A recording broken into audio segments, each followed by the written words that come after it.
Day by day BJP protest की वजह से लोगों वांगचू सर की हालत हो रही है। एक वजह नहीं, एक रीज़न है जिसकी वजह से सारे ऑल इंडिया स्टूडेंट यूथ, चाहे वो किसी भी यूथ का एक स्टूडेंट क्यों ना हो, युवा क्यों ना हो, उसके साथ अभी जो चीज़ें हो रही हैं और सरकार को इस बात से ज़रा भी फ़र्क नहीं पड़ता है। तो उन बुढ़ों को क्या पता जो अपनी ज़िंदगी जी चुके हैं, उन बुढ़ों को क्या पता जो अपनी ज़िंदगी जी चुके हैं, वो अपना इतिहास में नाम लिखवा चुके हैं। अब उन्हें इस बात से कोई परवाह नहीं कि भाई उसका देश अभी भी चलना है। उन्हें सिर्फ इतना लगता है कि अपनी ज़िंदगी हो गई, हमने इतना काम कर लिया, भाई अब इससे ज़्यादा क्या ही हो सकता है।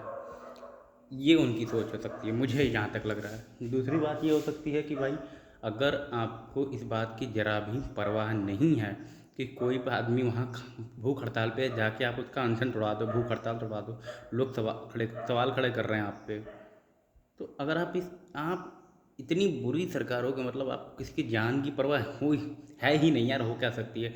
अभी तुम रैलियों में कितने लोग को आरएसएस के जरिए मरवा दो, तुम लोग इतने तेज हो रैलियों में, और पुलिस की मदद से तुम पता नहीं कितने लोग को अंदर पिटवा दो, कितनों के ऊपर केस कर दो, कितने को पूरी ज़िंदगी बर्बाद कर दो।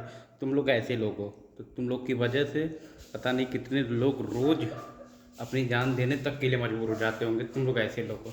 तो मुझे लगता है कि आने वाले टाइम में अगर ऐसे ही चलता रहा तो तुम्हारी वजह से सिर्फ जो तुम पॉपुलेशन की बात करते हो, मुझे तो लगता है तुम्हें ज़्यादा प्रॉब्लम है पॉपुलेशन को लेकर के, पॉपुलेशन कम करने चाहते हो।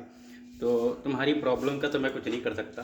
एक्चुअल रीज़न ये है कि भाई तुम्हें घंटा फर्क नहीं पड़ता कोई मर रहा है जी रहा है। तुम्हारी सरकार चलनी चाहिए, तुम्हारा प्रमोशन होना चाहिए, तुम्हारी आईटी सेल तुम्हारा प्रमोट करते रहे, लोग मरते रहे, लोगों को थोड़ा सा कहते हैं ना कि किसी आदमी को घूस दे दो वो तुम्हारा काम करा दे, बिल्कुल उसी तरह आपकी सरकार भी है। तो मुझे तो यही लगता है, और आने वाले टाइम में इसको वोट देने का तो मुझे कोई इरादा नहीं है। इसको वोट वोट के नाम पे मैं चप्पल ना दूँ, इसको वोट क्या दूँ साले को। तो यही मेरी आज की इच्छा है भाई। और वांगचू सर को सल्यूट है सर, आप बहुत बहुत ज़्यादा हिम्मत वाले आदमी हैं सर। आपने इतना पढ़ने लिखने के बाद, इतना सब कुछ करने के बाद आज भी इतनी उम्र में भी आप अड़े हुए हैं अपनी मांगों पे।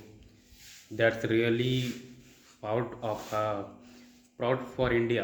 क्योंकि सर आप बहुत बड़े आदमी हैं सर, आपको इतिहास में नहीं अगर याद किया गया ना, तो मुझे नहीं लगता है आने वाले किसी भी टाइम में किसी भी पढ़े लिखे या पढ़ने वाले छात्र को कोई जानेगा, या किसी साइंटिस्ट को कोई जानेगा। तो this is all about the sir जो हमारे लिए इतना कर रहे हैं। मैं उनको बिल्कुल सपोर्ट करता हूँ, आई सपोर्ट सीजेपी और करता रहूँगा जब तक चल रहा है। लेकिन सर को सर्वाइवल के लिए जो चीज़ें अभी चाहिए, जो मांगे पूरी करने की बात उन्होंने रखी है, वो मांगे अगर नहीं पूरी होती हैं तो इस पे पूरी सरकार की जवाबदेही बनती है। और बच्चों के लिए भी जो अभी तक गए हैं नीट पेपर के लिए, और इस सरकार को हटना बिल्कुल ज़रूरी है। जो लोग ये चाहते हैं आंख बंद करके सरकार को अपना लें, तो हम आंख नहीं बंद कर पाएंगे भाई। हम आंख में आंख डाल के सवाल करने वाले लोग हैं। हमसे ज़्यादा यही करवा सकते हो तुम कि तुम हमें जेल में बंद कर दो या हमें मरवा दो, और तुम्हारी कुछ हैसियत नहीं है। ज़बरदस्ती के नाम के आगे तुम्हारा और कोई हैसियत नहीं है तुम्हारी। सामने सामने अगर बोल सकते तो बोल दो, क्योंकि भाई तुम्हारी यही प्रॉब्लम है कि तुम सिर्फ अपनी वाली करना चाहते हो। तो अपनी वाली करते रहो, और दूसरे को कोई मतलब दूसरा कोई है ही नहीं, तुम्हें फर्क पड़ता ही नहीं। This is all about the thinking but I think too. क्योंकि मुझे ऐसा लगता है कि अगर ऐसे ही चलता रहा तो फिर कुछ नहीं होगा भाई। सरकार ऐसी कांडू सरकार आएगी, मतलब क्या गाली दूँ इस सरकार को मैं। गाली देने के लिए गाली नहीं बची मेरे पास। मन तो करता है मैं खुद उनको जाके धोना शुरू कर दूँ, पर बिलीव कि ऐसी घटिया सरकार अगर हो ना तो फिर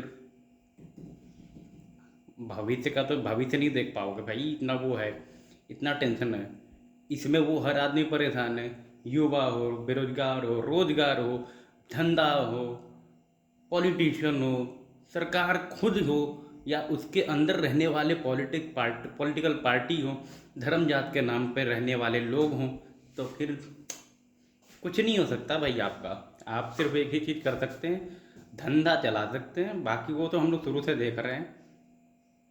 इसको यहीं पे रोकता हूँ वीडियो को, और ज़्यादा बोलने की इच्छा नहीं है। और जब और बताऊँगा तो मैं तो सीधा वहीं प्रोटेस्ट में ही मिलूँगा, ऐसा लगता है मुझे कभी कभी।